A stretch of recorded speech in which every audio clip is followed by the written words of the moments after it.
Golden Age Home gets centralized storage facility. Government pledges necessary facilities to ensure optimum operation. Local Government Minister Desmond McKenzie says he has assured that the entities at the Vineyard Town Golden Age Home in Kingston have the necessary facilities to ensure optimum operation. He made the comment during the opening ceremony for a storage facility at the Golden Age Home. He said the storage facility is the largest phase in a series of developmental work being done to the homes.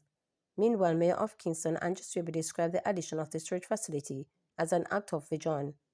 Permanent Secretary in the Ministry of Health Errol Green, who also served as chairman of the home, expressed satisfaction at the progress of the works being carried out. Because of the respect and the vision that we have for those who reside in this facility, we work to ensure that we bring comfort to the residents. As minister, I have to ensure that this facility looks good because none of us don't know where we're going up tomorrow. And we must never forget. When I look at some of the people who are here, I sat with them, I talk with them. We have radio personalities here. We have persons who have contributed to the growth and the development of Jamaica. Persons who were the foundation for the country that we are today. And it has always been the commitment of this government to all that is necessary to uplift and to make sure the facilities that we have are up to scratch. Some people might say it's just a simple act. For me, it's not a simple act. It's an act of vision, an act of planning, because we have encountered the whole issue of storage. And the truth is, to put it plainly, if you can't store things properly, things might just go missing. You don't know your inventory and those things. So it's a simple act, but it goes a far way. I've been a member from I became town clerk in 1999, and no one can deny the progress that this home has made. I'm truly honored and delighted to be a part and to be associated with the home. When there's a need, I can say without fear of contradiction that once proper representation is made, the Ministry of Local Government always come to our attention. Because when the ministry was asked, I'm sure the minister said to the permanent secretary, you have to find some way to make this happen despite the challenges and the competing priorities. Death date. 17-year-old Jamar James. World has been shaken when doctors delivered a devastating prognosis. He would not live beyond his age of 20. The prediction is due to severity of his sickle cell anemia. Though initially he was heartbroken, the resilient teenager, who is also deputy head boy at Holy Trinity High School in Kingston, is confident that he will defy the odds because God has the final say, not man. Sickle cell is a severe form of inherited blood disorder, sickle cell disease. It is caused by a genetic mutation that leads to abnormally shaped red blood cells, which can cause blockage and lead to pain, fatigue, and infections. Diagnosed with the disease when he was a toddler, Jamar shared that both his parents have sickle cell traits. Normally, during the cold times, my joints hurt and I feel pain, but I won't say I feel a lot of pain. It was worse when I was younger because I basically lived in the hospital at Bustamante Hospital for Children for years. I think I was in the hospital for 2 years straight in and out, the youngster told reporters. That 2 years for me was rough because one, I not only have drips in my hand, but I had drips in my head. I usually had drips in my foot, and I was mostly bedridden. I couldn't eat some food, and I couldn't eat sometimes, but I tried. For the most of it, I was young, so I didn't really understand, Jamar said, adding that he was about 9 or 10 years old at the time. He shared that he also spent much of his life at the sickle cell unit at the University Hospital of the West Indies, watching as doctors and researchers work to treat his condition. He told reporters that his condition improved and the anxiety surrounding it and his future started to melt away. However, by the time he was 13 years old, Jamar received the gut-wrenching news that based on his medical history and the state of his condition, his lifespan would be 20 to 25 years. He shared that news was particularly disturbing because at the time he had lost one of his friends who had also been given a death rate due to sickle cell. His friend was given a timeline of 18 to 19 years. He died at age 19. It was traumatizing to know that I got near to the same age lifespan. We always say, oh, we're going to get through this. But to see one of my close friends who had sickle cell, the same thing I had, died at his lifespan, that's how I started to fret again, Jamar confessed.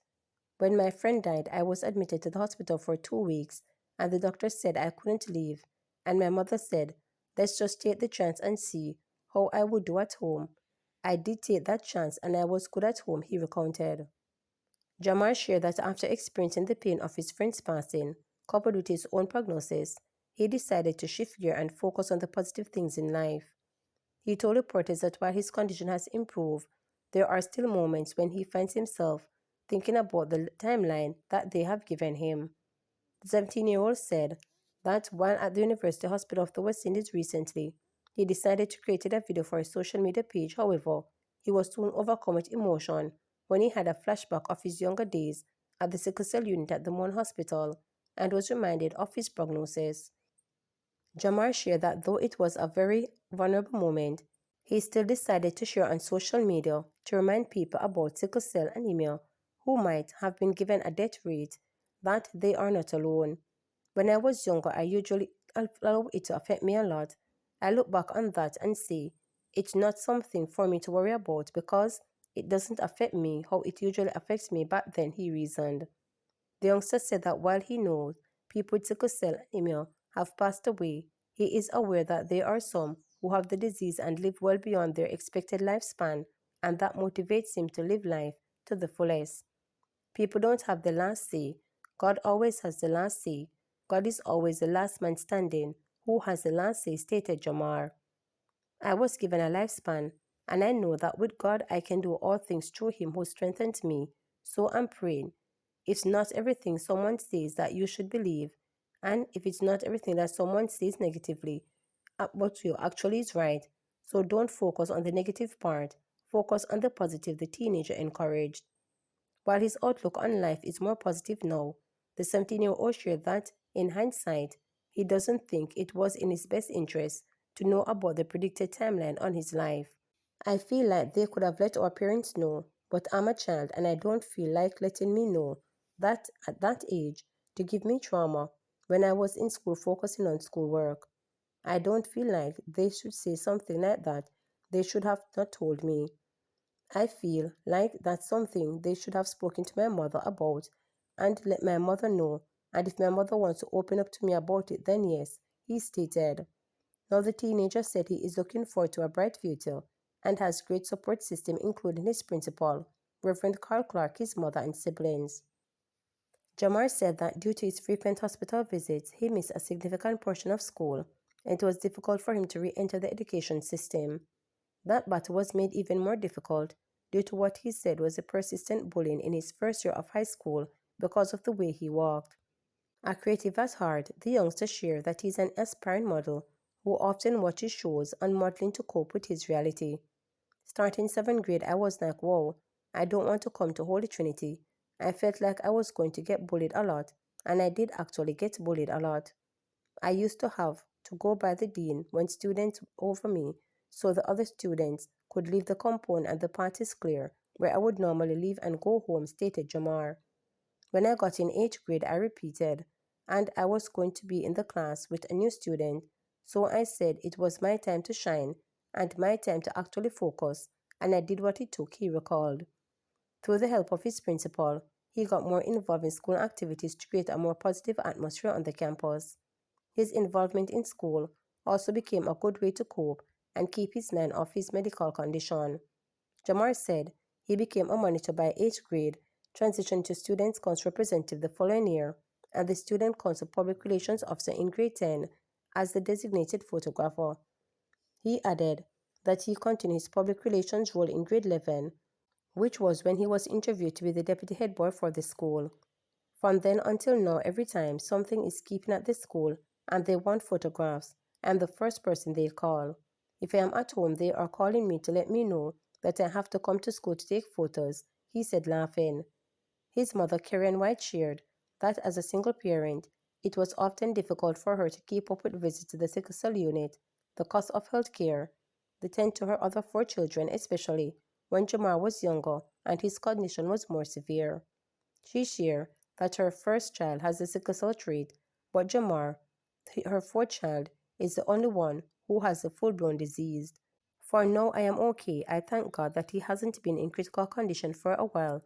Sometimes I will hear him say that his joints hurt and he's not feeling too well, but it's much better now, I told reporters. To subscribe, like, share, and click the notification bell for daily updates.